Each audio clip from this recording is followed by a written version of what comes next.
ನಮಸ್ಕಾರ ವೀಕ್ಷಕರೇ, ನಿಮ್ಗೆಲ್ಲ ನವಗ್ರಹಗಳ ಬಗ್ಗೆ ಗೊತ್ತಿದೆ ಅಲ್ವಾ? ನವಗ್ರಹಗಳ ಪೂಜೆ, ಶಾಂತಿ, ಹೋಮ ಎಲ್ಲವನ್ನ ಮಾಡಿಸ್ತಾನೆ ಇರ್ತೀವಿ. ಆದ್ರೆ ನಮ್ಮ ಪೂರ್ವಜರಿಗೆ ನವಗ್ರಹಗಳ ಬಗ್ಗೆ ಹೇಗೆ ತಿಳಿತು? ನವಗ್ರಹಗಳು ಮನುಷ್ಯರನ್ನ ಆಳ್ತವೆ ಅಂತಾರಲ್ಲ, ಅದು ಹೇಗೆ? ಮನುಷ್ಯರಿಗೂ ನವಗ್ರಹಗಳಿಗೂ ಸಂಬಂಧ ಬೆಳೆದಿದ್ದು ಹೇಗೆ? ನವಗ್ರಹಗಳಲ್ಲಿ ರಾಹುಕೇತು ಸೇರ್ಕೊಂಡಿದ್ದು ಹೇಗೆ? ಈ ಎಲ್ಲಾ ಪ್ರಶ್ನೆಗಳಿಗೆ ಉತ್ತರವನ್ನ ನಾನ್ ಕೊಡ್ತಾ ಹೋಗ್ತೀನಿ. ನೀವು ಆದ್ಯಂತ್ ಮೀಡಿಯಾ ಚಾನಲ್ನ ಫಸ್ಟ್ ಟೈಮ್ ನೋಡ್ತಾ ಇದ್ರೆ ಈಗಲೇ ಸಬ್ಸ್ಕ್ರೈಬ್ ಮಾಡ್ಕೊಳ್ಳಿ. ವಿಡಿಯೋಗಳಿಗೆ ನಿಮ್ಮ ಸಪೋರ್ಟ್ ಬೇಕೇ ಬೇಕು. ನಮ್ಮಲ್ಲೊಂದು ಆಡು ಭಾಷೆ ಇದೆ. ಅದು ಏನು ಅಂದ್ರೆ ಗ್ರಹಚಾರ ಅಥವಾ ಗ್ರಹಗತಿ. ಅವನಿಗೆ ಯಾಕೋ ಗ್ರಹಚಾರ ಕೆಟ್ಟಿದೆ, ನನ್ನ ಗ್ರಹಗತಿನೇ ಸರಿ ಇಲ್ಲ, ಈ ರೀತಿ ಪದವನ್ನ ನಾವು ಯಾವಾಗ್ಲೂ ಬಳಸ್ತಾನೆ ಇರ್ತೀವಿ. ಇಲ್ಲಿ ಗ್ರಹ ಅಂದ್ರೆ ಗ್ರಹಗಳು ಅಂದ್ರೆ ಆಕಾಶಕಾಯಗಳು, ಚರ ಅಂದ್ರೆ ಚಲನೆ ಮಾಡ್ತಾ ಇರುವಂತದ್ದು. ಇದನ್ನೇ ನಮ್ಮ ಪೂರ್ವಜರು ಗ್ರಹಚಾರ ಅಂತ ಕರೆದ್ರು. ಅಷ್ಟೇ ಅಲ್ಲ, ನಮ್ಮ ಜನ್ಮ ರಾಶಿ ಮೇಲೆ ಬೀಳುವಂತಹ ಶುಭ ಹಾಗೆ ಅಶುಭ ಪರಿಣಾಮಗಳನ್ನ ಲೆಕ್ಕ ಹಾಕಲು ಗ್ರಹಚಾರ ಅಥವಾ ಗ್ರಹ ಸಂಚಾರ ಎಂಬ ಪದಗಳನ್ನ ಬಳಸಲಾಯಿತು. ಇನ್ನು ನಮ್ಮ ಪೂರ್ವಿಕರಿಗೆ ಹೇಗೆ ನವಗ್ರಹಗಳ ಬಗ್ಗೆ ಗೊತ್ತಾಯ್ತು ಎಂಬ ಕ್ಯೂರಿಯಾಸಿಟಿ ನಿಮ್ಮಲ್ಲೂ ಇದೆ ಅಲ್ವಾ? ಈ ಸ್ಟೋರಿ ಕೇಳಿ. ಆ ಕಾಲದಲ್ಲಿ ಹಿಂದಿನಂತೆ ವಾಯು ಮಾಲಿನ್ಯವಾಗ್ಲಿ ಅಥವಾ ಬೆಳಕಿನ ಮಾಲಿನ್ಯವಾಗ್ಲಿ ಇರಲಿಲ್ಲ. ರಾತ್ರಿ ಆಕಾಶ ಅತ್ಯಂತ ಸ್ಪಷ್ಟವಾಗಿ ಕಾಣ್ತಾ ಇತ್ತು. ನಮ್ಮ ಪೂರ್ವಜರು ಪ್ರತಿದಿನ ಆಕಾಶವನ್ನ ಸೂಕ್ಷ್ಮವಾಗಿ ಗಮನಿಸ್ತಾ ಇದ್ರು. ನಕ್ಷತ್ರಗಳು ಒಂದು ಕಡೆ ಸ್ಥಿರವಾಗಿದ್ರೆ ಕೆಲವು ಆಕಾಶಕಾಯಗಳು ಮಾತ್ರ ದಿನದಿಂದ ದಿನಕ್ಕೆ ತಮ್ಮ ಸ್ಥಾನವನ್ನ ಬದಲಾಯಿಸೋದನ್ನ ಅವರು ಗುರುತಿಸಿದ್ರು. ಹೀಗೆ ಚಲಿಸುವ ಕಾಯಗಳನ್ನ ಅವರು ಗ್ರಹಗಳು ಎಂದು ಕರೆದ್ರು. ಕೇವಲ ಕಣ್ಣಿನಿಂದ ನೋಡುವುದಷ್ಟೇ ಅಲ್ಲದೆ ಗ್ರಹಗಳ ಚಲನೆಯ ವೇಗ ಮತ್ತು ಅವುಗಳ ಕಕ್ಷೆಯನ್ನ ಲೆಕ್ಕ ಹಾಕಲು ಅವರು ಉನ್ನತ ಮಟ್ಟದ ಗಣಿತವನ್ನ ಬಳಸಿಕೊಂಡ್ರು. ಆರ್ಯಭಟ್ಟ, ಭಾಸ್ಕರಾಚಾರ್ಯ ಅಂತಹ ಶ್ರೇಷ್ಠ ಖಗೋಳಶಾಸ್ತ್ರಜ್ಞರು ಭೂಮಿ ಮತ್ತು ಇತರೆ ಗ್ರಹಗಳು ಸೂರ್ಯನ ಸುತ್ತ ಸುತ್ತುತ್ತವೆ ಎಂಬುದನ್ನ ತಿಳಿದುಕೊಂಡ್ರು. ಇವೆಲ್ಲವೂ ಕೂಡ ಈ ವೆಸ್ಟರ್ನ್ ಕಂಟ್ರೀಸ್ ಅಂತ ಏನ್ ಕರಿತೀವಿ, ಸೈಂಟಿಸ್ಟ್ಗಳು ಅಂತ ಏನ್ ಕರಿತೀವಿ, ಅವ್ರಗಳ ಮುಂಚೆನೆ ನಮ್ಮವರು ಇವನ್ನೆಲ್ಲ ಗ್ರಹಿಸಿ ಬಿಟ್ಟಿದ್ರು. ಗ್ರಹಣಗಳು ಯಾವಾಗ ಸಂಭವಿಸ್ತವೆ ಎಂಬುದು ಸೆಕೆಂಡುಗಳ ನಿಖರತೆಯಲ್ಲಿ ಲೆಕ್ಕ ಹಾಕುವ ಜ್ಞಾನ ಅವರಿಗಿತ್ತು. ಇದು ಒಂದೇ ದಿನದಲ್ಲಿ ನಡೆದ ಸಂಶೋಧನೆಯಲ್ಲ. ನೂರಾರು ವರ್ಷಗಳ ಕಾಲ ತಲೆಮಾರುಗಳಿಂದ ತಲೆಮಾರುಗಳವರೆಗೆ ಆಕಾಶಕಾಯಗಳ ಚಲನೆಯನ್ನ ವೀಕ್ಷಿಸಿ ಅವುಗಳನ್ನ ತಾಳ್ಮೆಯಿಂದ ನೋಡಿ ಲಿಖಿತ ರೂಪದಲ್ಲಿ ದಾಖಲೆ ಮಾಡಿದ್ರು. ಈ ದೀರ್ಘಕಾಲದ ಅಧ್ಯಯನವೇ ಮುಂದೆ ಜ್ಯೋತಿಷ್ಯ ಮತ್ತು ಖಗೋಳಶಾಸ್ತ್ರ. ಅಷ್ಟೇ ಅಲ್ಲ, ಋತುಗಳ ಬದಲಾವಣೆ, ಮಳೆ ಬೆಳೆಗಳ ಸಮಯವನ್ನ ತಿಳಿಯಲು ಅವರಿಗೆ ಆಕಾಶದ ಜ್ಞಾನ ಅಗತ್ಯವಿತ್ತು. ಅದಕ್ಕಾಗಿಯೇ ಅವರು ಇಷ್ಟೊಂದು ಇಂಟ್ರೆಸ್ಟ್ ಆಗಿ ಆಕಾಶವನ್ನ ನೋಡ್ತಾ ಇದ್ದಿದ್ದು. ಅದಕ್ಕಾಗಿ ಅವರು ಸೂರ್ಯ ಮತ್ತು ಚಂದ್ರನ ಚಲನೆಯನ್ನ ಆಧರಿಸಿ ದಿನದರ್ಶನ ಹಾಗೂ ಪಂಚಾಂಗವನ್ನ ಸಿದ್ಧಪಡಿಸಿದ್ರು. ವಾರಗಳನ್ನ 7 ದಿನಗಳಾಗಿ ಮಾಡಿದ್ದು ಕೂಡ ಇವರೇ ಆಗಿದ್ದಾರೆ. ಹಾಗಾಗಿ ನವಗ್ರಹಗಳ ಜ್ಞಾನ ಅವರಿಗಿತ್ತು ಎಂಬುದಕ್ಕೆ ಇದೇ ಸಾಕ್ಷಿಯಾಗಿದೆ. ಹಿಂದಿನ ಕಾಲದಲ್ಲಿ ಇವತ್ತಿನಂತೆ ಯಾವುದೇ ರೀತಿಯ ಟೆಲಿಸ್ಕೋಪ್ಗಳಾಗ್ಲಿ, ಸ್ಯಾಟಲೈಟ್ಗಳಾಗ್ಲಿ ಅಥವಾ ಆಧುನಿಕ ತಂತ್ರಜ್ಞಾನಗಳಾಗ್ಲಿ ಯಾವುದೂ ಇರಲಿಲ್ಲ. ಅಂತ ಸಮಯದಲ್ಲಿ ನಮ್ಮ ಪೂರ್ವಜರು ನವಗ್ರಹಗಳ ಚಲನೆ ಮತ್ತು ಪ್ರಭಾವವನ್ನ ಹೇಗೆ ಕಂಡಿಡಿದ್ರು ಅನ್ನೋದು ನಿಜಕ್ಕೂ ಕೂಡ ಅದ್ಭುತನೇ ಅಲ್ವಾ? ನವಗ್ರಹಗಳಿಗೂ ಮನುಷ್ಯರಿಗೂ ಏನ್ ಸಂಬಂಧ ಅಂತ ಕೇಳೋದಾದ್ರೆ, ನವಗ್ರಹಗಳು ಮನುಷ್ಯನ ಶರೀರ ಹಾಗೆ ಆತನ ಮನಸ್ಸು ಹಾಗೆ ಆತನ ದಿನಚರಿಯೊಂದಿಗೆ ನೇರವಾಗಿ ಸಂಪರ್ಕವನ್ನ ಹೊಂದಿದೆ. ಅದು ಹೇಗೆ ಗೊತ್ತಾ? ಇಲ್ಲಿ ಕೇಳಿ. ನವಗ್ರಹಗಳಿಗೂ ನಮಗೂ ಖಂಡಿತವಾಗ್ಲೂ ಸಂಬಂಧ ಇದೆ. ನವಗ್ರಹಗಳಿಗೂ ಮತ್ತು ನಮಗೂ ಇರುವ ಸಂಬಂಧವನ್ನ ಮತ್ತಷ್ಟು ಆಳವಾಗಿ ಅಂದ್ರೆ ನಮ್ಮ ಶರೀರ, ಮನಸ್ಸು ಮತ್ತು ದಿನಚರಿ ಹೀಗೆ ಇವುಗಳನ್ನ ಬೆಸೆದುಕೊಂಡಿದೆ. ನಮ್ಮ ಪೂರ್ವಜರು ಬ್ರಹ್ಮಾಂಡದ ಶಕ್ತಿಯನ್ನ ಕೇವಲ ಆಕಾಶದಲ್ಲಿ ಮಾತ್ರ ನೋಡ್ತಿಲ್ಲ, ಅದನ್ನ ಮನುಷ್ಯನ ದೈನಂದಿನ ಜೀವನದೊಂದಿಗೆ ಸೂಕ್ಷ್ಮವಾಗಿ ಜೋಡಿಸಿದ್ರು. ಅದು ಮನುಷ್ಯನ ಮೇಲೆ ಹೇಗೆ ಪರಿಣಾಮ ಬೀರ್ತಾ ಇದೆ ಎಂಬುದನ್ನ ಸ್ಟಡಿ ಮಾಡಿದ್ರು. ಮನುಷ್ಯ ದಿನವಿಡೀ ಹೇಗೆ ಬದುಕಬೇಕು ಎಂಬುದನ್ನ ಈ ಗ್ರಹಗಳ ಚಲನೆ ನಿರ್ಧರಿಸುತ್ತೆ. ಆಯುರ್ವೇದದ ಪ್ರಕಾರ ನಮ್ಮ ಹೊಟ್ಟೆಯಲ್ಲಿರುವಂತಹ ಜೀರ್ಣಶಕ್ತಿ ಸೂರ್ಯನ ಬೆಳಕಿಗೆ ನೇರ ಕನೆಕ್ಟ್ ಆಗಿದೆ. ಮಧ್ಯಾಹ್ನ ಸೂರ್ಯ ನೆತ್ತಿಯ ಮೇಲಿದ್ದಾಗ ನಮ್ಮ ಜೀರ್ಣಶಕ್ತಿ ಅತ್ಯಂತ ಪ್ರಬಲವಾಗಿರುತ್ತೆ. ಅದಕ್ಕೇನೆ ಮಧ್ಯಾಹ್ನದ ಊಟವನ್ನ ರಾಜನಂತಿರಬೇಕು ಅಂತ ಹೇಳ್ತಾರೆ. ಸೂರ್ಯ ಮುಳುಗಿದ ನಂತರ ಜೀರ್ಣಶಕ್ತಿ ಮಂದಗತಿಯಾಗತ್ತೆ.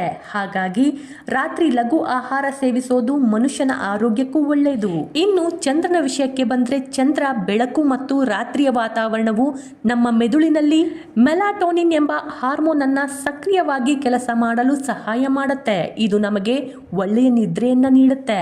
ಭಾರತೀಯ ಸಾಂಪ್ರದಾಯಿಕ ವಿಜ್ಞಾನ ಮತ್ತು ಆಯುರ್ವೇದ ನಮ್ಮ ದೇಹದ ದೇಹದ ಅಂಗಾಂಗಗಳು ಮತ್ತು ಧಾತುಗಳು ನಿರ್ದಿಷ್ಟ ಗ್ರಹಗಳ ಶಕ್ತಿಗೆ ಸ್ಪಂದಿಸ್ತವಂತೆ. ಸೂರ್ಯ ನಮ್ಮ ಹೃದಯ, ಕಣ್ಣುಗಳು ಮತ್ತು ದೇಹದ ರೋಗ ನಿರೋಧಕ ಶಕ್ತಿಯನ್ನ ನಿಯಂತ್ರಿಸಿದ್ರೆ, ಚಂದ್ರ ನಮ್ಮ ಮನಸ್ಸು, ರಕ್ತ ಚಲನೆ ಮತ್ತು ದೇಹದ ದ್ರವಾಂಶಗಳನ್ನ ಪ್ರತಿನಿಧಿಸ್ತಾನೆ.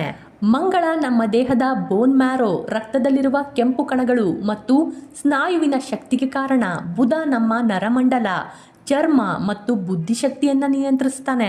ಗುರು ಲಿವರ್, ದೇಹದ ಕೊಬ್ಬು ಮತ್ತು ಮೆದುಳಿನ ಜ್ಞಾನವಾಹಿನಿಗಳಿಗೆ ಸಂಬಂಧಿಸಿದ್ರೆ, ಶುಕ್ರ ಹಾರ್ಮೋನ್ಗಳು, ಸಂತಾನೋತ್ಪತ್ತಿ ಸಾಮರ್ಥ್ಯ ಮತ್ತು ಮುಖದ ತೇಜಸ್ಸನ್ನ ನಿರ್ಧರಿಸ್ತಾನೆ. ಶನಿ ನಮ್ಮ ದೇಹದ ಮೂಳೆಗಳು, ಹಲ್ಲುಗಳು ಮತ್ತು ದೀರ್ಘಕಾಲದ ಆಯುಸ್ಸಿಗೆ ಸಂಬಂಧಿಸಿದ್ದಾನೆ.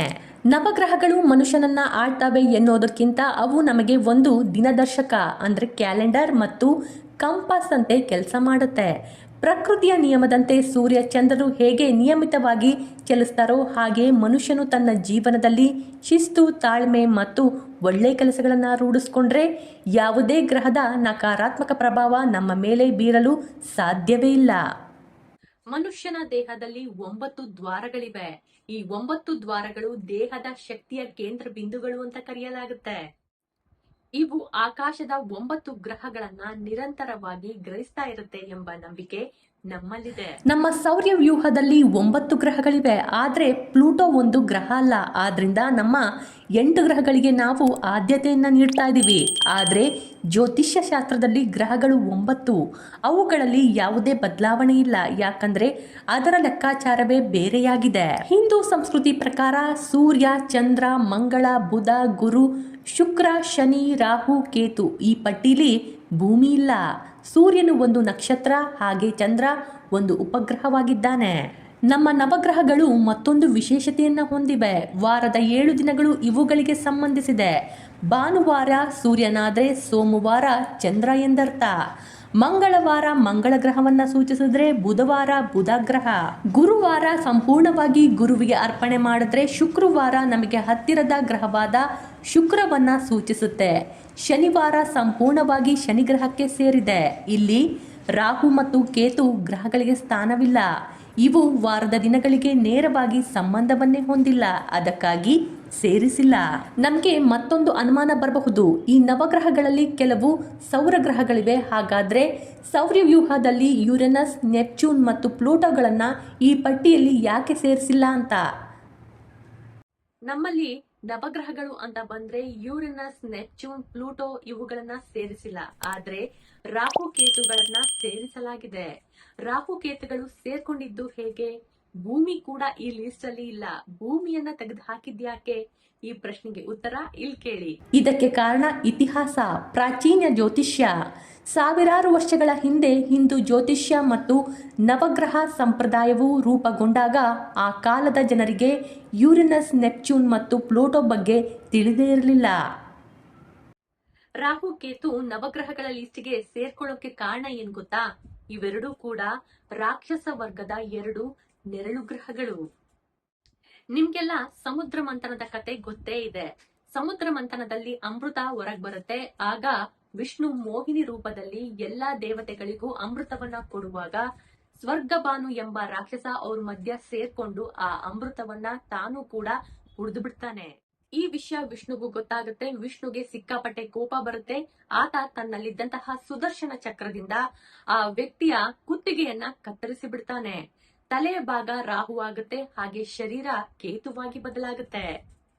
ಅಂದಿನಿಂದ ಕೇತು ಮಾಂತ್ರಿಕ ಶಕ್ತಿಯನ್ನ ಪ್ರತಿನಿಧಿಸಿದ್ರೆ, ರಾಹು ಕರ್ಮ ಹಾಗೆ ಭರವಸೆಯನ್ನ ಪ್ರತಿನಿಧಿಸ್ತಾನೆ. ನಮ್ಮಲ್ಲಿ ನವಗ್ರಹಗಳು ಅಂತ ಬಂದ್ರೆ ಯುರೇನಸ್, ನೆಪ್ಚೂನ್, ಪ್ಲೂಟೋ ಇವುಗಳನ್ನ ಸೇರಿಸಿಲ್ಲ. ಆದ್ರೆ ರಾಹು ಕೇತುಗಳನ್ನ ಸೇರಿಸಲಾಗಿದೆ. ರಾಹು ಕೇತುಗಳು ಸೇರ್ಕೊಂಡಿದ್ದು ಹೇಗೆ? ಭೂಮಿ ಕೂಡ ಈ ಲಿಸ್ಟ್ ಅಲ್ಲಿ ಇಲ್ಲ. ಭೂಮಿಯನ್ನ ತೆಗೆದು ಹಾಕಿದ್ಯಾಕೆ? ಈ ಪ್ರಶ್ನೆಗೆ ಉತ್ತರ ಇಲ್ಲಿ ಕೇಳಿ. ಈ ಗ್ರಹಗಳನ್ನ ಆಧುನಿಕ ದೂರದರ್ಶನಗಳಿಂದ ಕಂಡುಹಿಡಿಯಲಾಯಿತು. ಯುರೇನಸ್ ಗ್ರಹವನ್ನ 1781ರಲ್ಲಿ, ನೆಪ್ಚೂನ್ ಅನ್ನ 1846ರಲ್ಲಿ ಕಂಡು ಹಿಡಿದ್ರೆ ಪ್ಲೂಟೋವನ್ನ 1930ರಲ್ಲಿ ಕಂಡು ಹಿಡಿಯಲಾಯಿತು. ಇದೀಗ ಇದನ್ನ ಗ್ರಹ ಅಂತ ಕನ್ಸಿಡರ್ ಮಾಡಿಲ್ಲ. ಇನ್ನು ಪ್ರಾಚೀನ ಕಾಲದಲ್ಲಿ ಕೇವಲ 6 ಗ್ರಹಗಳು ಇದ್ವು. ಆಗ ಅವರಿಗೆ ಯುರನಸ್, ನೆಪ್ಚೂನ್ ಮತ್ತು ಪ್ಲೂಟೋ ತಿಳಿದೇ ಇರಲಿಲ್ಲ. ಆದ್ರೆ ಜ್ಯೋತಿಷ್ಯ ಈ 6 ಗೋಚರ ಗ್ರಹಗಳಿಗೆ ಸೀಮಿತವಾಗಿರಲಿಲ್ಲ. ಸೂರ್ಯ, ಚಂದ್ರ, ರಾಹು ಮತ್ತು ಕೇತು ಒಟ್ಟಿಗೆ ಸೇರ್ತಾರೆ. ಅಂದ್ರೆ ನವಗ್ರಹಗಳಲ್ಲಿ ಭೂಮಿಯನ್ನ ಸೇರಿಸಲಾಗಿಲ್ಲ. ಯಾಕಂದ್ರೆ ಮಾನವರು ಭೂಮಿ ಮೇಲೆ ಇದ್ದಾರೆ. ಈ ನವಗ್ರಹಗಳು ಭೂಮಿಯ ಮೇಲೆ ಅಥವಾ ಮಾನವರ ಮೇಲೆ ಬೀರುವ ಪ್ರಭಾವವನ್ನ ಗಣನೆಗೆ ತೆಗೆದುಕೊಳ್ಳಲಾಗುತ್ತೆ. ಆದ್ದರಿಂದಲೇ ಭೂಮಿಯನ್ನ ಇವುಗಳಲ್ಲಿ ಸೇರಿಸಲಾಗಿಲ್ಲ. ಇದು ನವಗ್ರಹಗಳ ಬಗ್ಗೆ ಪೂರ್ವಜರಿಗೆ ಹೇಗೆ ತಿಳಿತು ಎಂಬುದರ ಬಗ್ಗೆ ಮಾಹಿತಿಯಾಗಿತ್ತು. ನನ್ನ ವಿಡಿಯೋಗಳು ನಿಮಗೆ ಇಷ್ಟ ಆಗ್ತಾ ಇದ್ರೆ ಲೈಕ್ ಮಾಡಿ, ಶೇರ್ ಮಾಡಿ, ಸಬ್ಸ್ಕ್ರೈಬ್ ಆಗೋದನ್ನು ಮಾತ್ರ ಮರಿಲೇಬೇಡಿ. ಧನ್ಯವಾದಗಳು.